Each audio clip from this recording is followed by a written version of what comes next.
Oh hey, didn't see you there. Did you sneak into my house or something? It's kind of weird.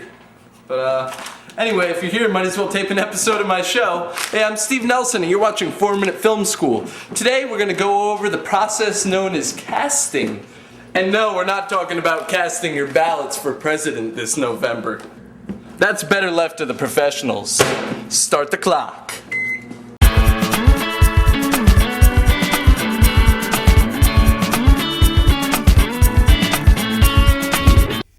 A good actor is about as hard to come by as something that's actually worth a penny. But this is especially true if your casting pool is equal to the sum of all your friendships and family members, which is especially bad if you're an orphan.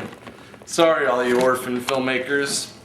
But as long as you know how to run a good casting call, and or at least if you make enough movies with your friends who are actors that they get comfortable in front of the camera, well then you'll be making good movies, I guess. Unless you're dumb, then. Every day your finger makes countless selfish clicks. How about a couple for your friends? Share Indy Mogul. It's as easy as 1, 2, 3. And then you can get back to whatever else it was you were doing. Oh, everybody's gonna die, and I am too. Oh, hey, I didn't see you there when you were rustling through the trees. But how did I know you were rustling through the trees if I didn't see you?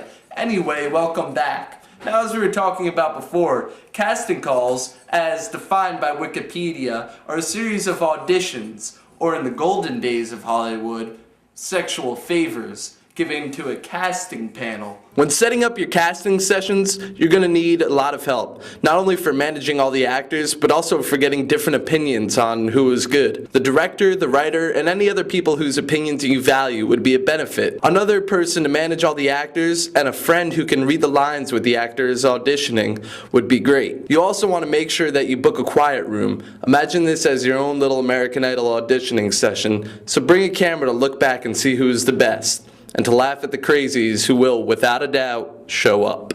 A lot of professional studios are available and are usually not that expensive, but if you're too young or too poor to be able to afford doing that, then go to your local high school or middle school, talk to the administration, and see if they'll allow you to hold a casting session in a classroom after hours. You can put a posting up for your casting call either on a place like Craigslist or Mandy.com, but you could also try doing it locally by putting up flyers at local theaters or high schools.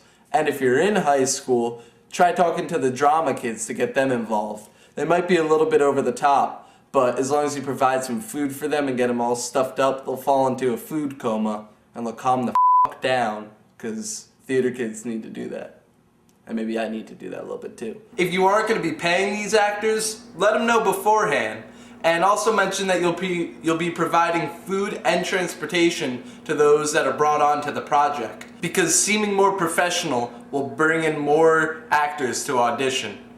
And what's more professional than popcorn? A side is an excerpt from your script that you want your actors to read while auditioning. It should best exemplify the character that they're trying out for, and you should have multiple copies on hand for every character, as well as full copies of the script. You should also encourage your actors to bring headshots, but if they don't, then you can chop up their bodies and bury them beneath the floorboards. Don't get discouraged if you don't fill one of the roles at the first casting call. That's the point of having 2 casting calls, to bring in more actors the second time, but to also call back all the actors that were good. You shouldn't put all of your reliance onto one actor for a role. You should always have backups, because you never know what kind of scheduling issues might come up. And now it's time for some tips from the forum members. If you want people to be in your movie, promise free food. You'd be surprised how many people would be willing to be in a movie just for that. Jobless in Cleveland mentioned keeping your character description somewhat ambiguous so more actors will come. Check out the rest of his post for tons of great casting tips. And that'll wrap up today's episode of 4-Minute Film School. Have a good day.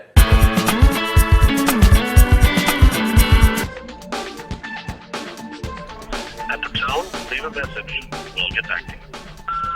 Hey, the worst movie by the best director was Panic Room by David Fincher. It was his first film after he did Fight Club, and it was terrible. Jersey Girl by Kevin Smith. Just a bad film.